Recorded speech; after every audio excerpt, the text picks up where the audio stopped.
Today we are going to discuss about the next higher level topic of S1.3. So the topic is successive ionization energy.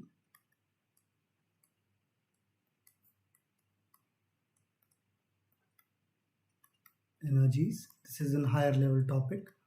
So now when we say, okay, let's take an example of calcium, right?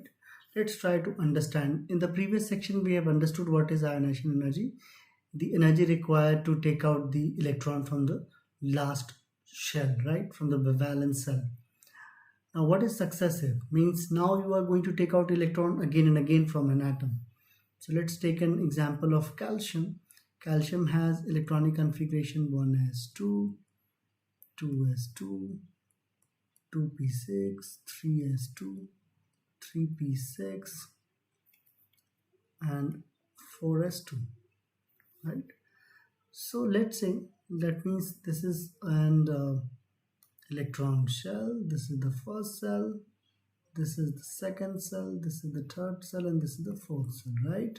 Here you have 2 electrons. Here you have, in the second cell you have 2, you can just count this, 8 electron. Here also you have 8 electrons, and here you have 2 electrons, right? Okay, now let's see the magic. As we know that nucleus hold these orbits, right? Hold this orbit with the nuclear force, right? Which is called effective nuclear charge.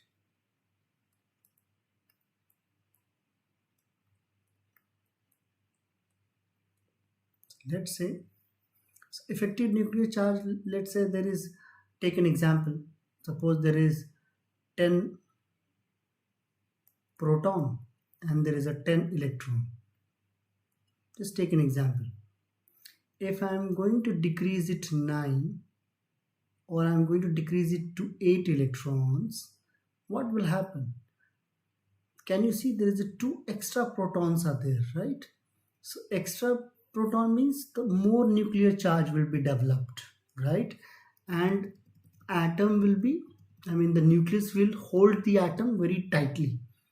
So the successive ionization energy, if it is increasing, let's say you have taken out 1 electron from here, so there is a 2 electron, you have taken out 1 from here, now the configuration is 2 8 8 1, right?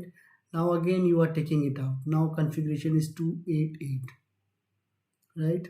So what I'm trying to say, as the number of protons will increase because the electrons are going out, so it will be more difficult and it will be requiring more energy to break this nuclear force between the electrons and the protons, right?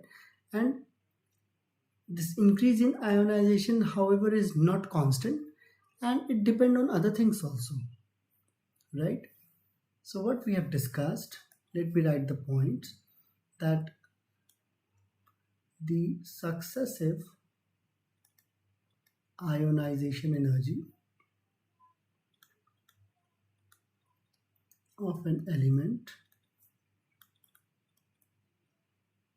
increases because once you remove the outer electron from an atom, you have formed a positive charge, right? As I said, 1 electron has gone, so of course 1 positive charge will develop, right? So 1 positive charge ion will develop. Now when you are removing the electron, removing an electron from positive charged ion is more difficult now, right? Because more positive charge is holding all the electrons very tightly. It's like somebody has taken your something. What you do, whatever is there with you, you try to hide it or you try to hold it tightly. So same thing is happening here. More difficult than from a neutral atom, right? So as more electron are removed, right, the attractive force increases. Now when I'm saying attracting force increases, that means I'm talking about nuclear charge, right? Due to why this is happening? Because of decrease in shielding effect. Because of decreasing shielding and an increase in the proton to electron ratio, right? So the increase in ionization energy, however, is not constant. It keep on changing, and it also depend on electronic configuration. Let's take an example with calcium, right? So let me write here electronic configuration, right? This side, and here I will write ionization energy, right? Let me go up. So if it is 1s2, 2s2, 2p6, 3s2, 3p6, 4s2, the ionization energy will be, let me write this ionization energy here. So this will be the first ionization energy if I'm going to take out, and what is the ionization energy will be, this will be 590 kilojoule. So let me write the units, that is kilojoule mole inverse, right? If the electronic configuration is, let's say, one electron you have already taken out, so it's 1s2, 2s2, 2p6, 3s2, 3p6 and 4s1. Now this is the second ionization energy. Now you need more energy. If I'm going to do the third one, let's say it's 1s2, 2s2, 2p6, 3s2, 3p6. Then it will be even more, 4940 kilojoule. Now if you want to do the fourth one, fourth ionization energy, so that is 1s2, 2s2, 2p6, 3s2, 3p5. This time beyond, even beyond that. So what we have seen so far in this, that as ionization energy, successive ionization energy increases, I mean as the electron number is decreasing, you can see the nuclear charge increases, and to break the force between the nucleus and the other atom, or sorry, electrons, the more energy you have to give, right?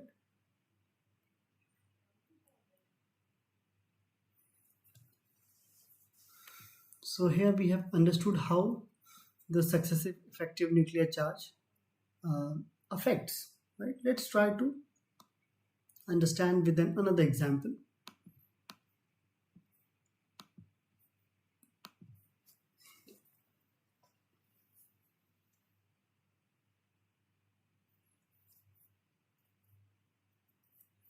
Let's say, let me draw a table for you.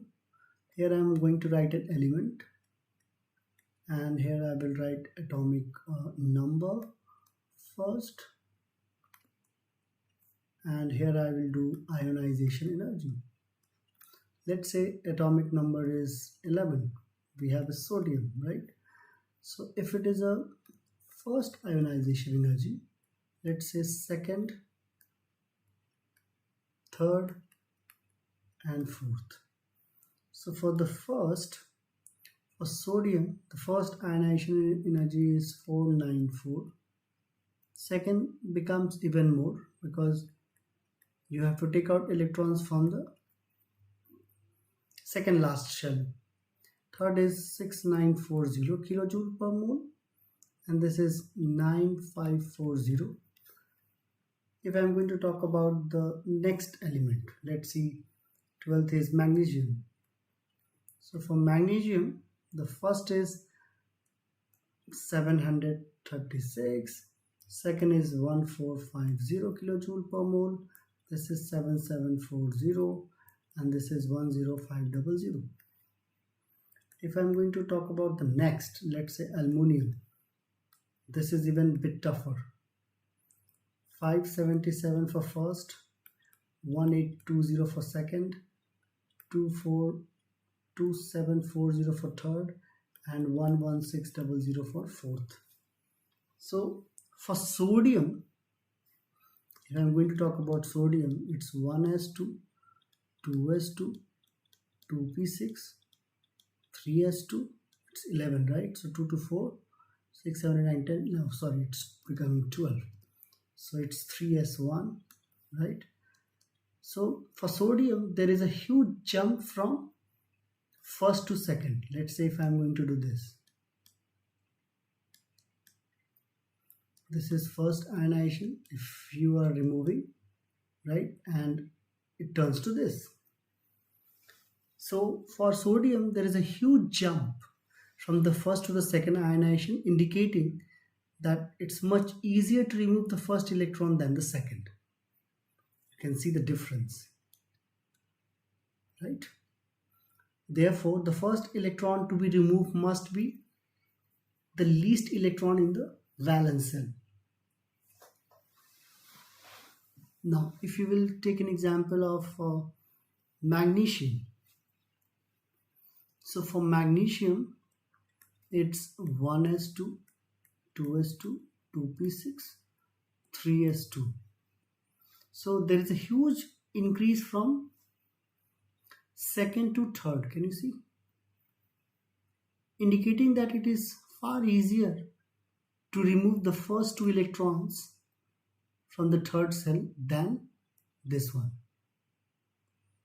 And if you see the aluminum, it's 1s2, 2s2, 2p6, 3s2, 3p1. So here, these three electrons can be easily taken out.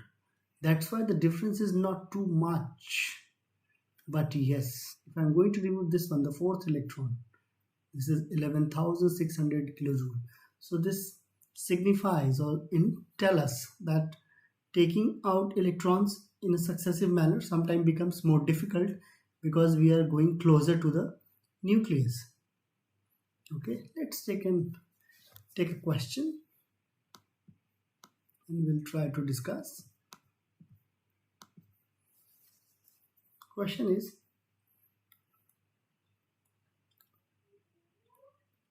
values for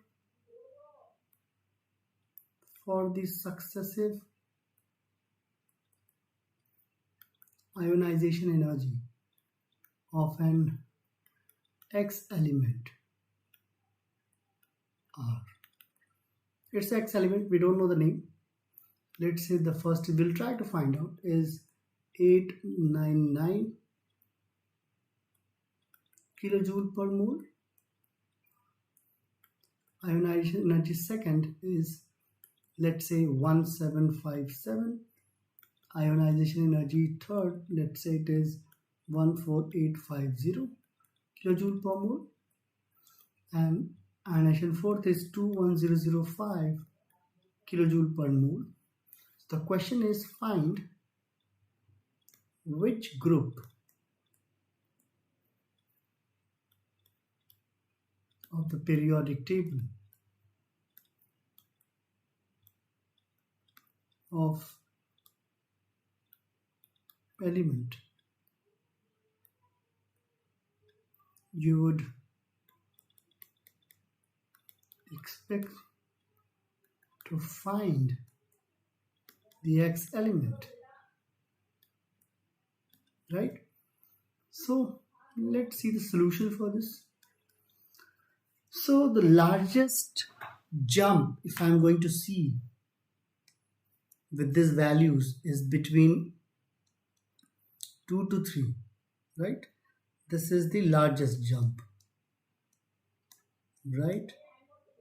If it is the largest jump, which will correspond to the change in the energy level, therefore the unknown element must belongs to group 2, right?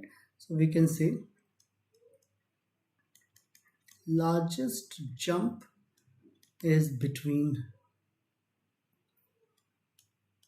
ionization energy 2 to ionization energy 3, which correspond to change in energy level, right? So the X element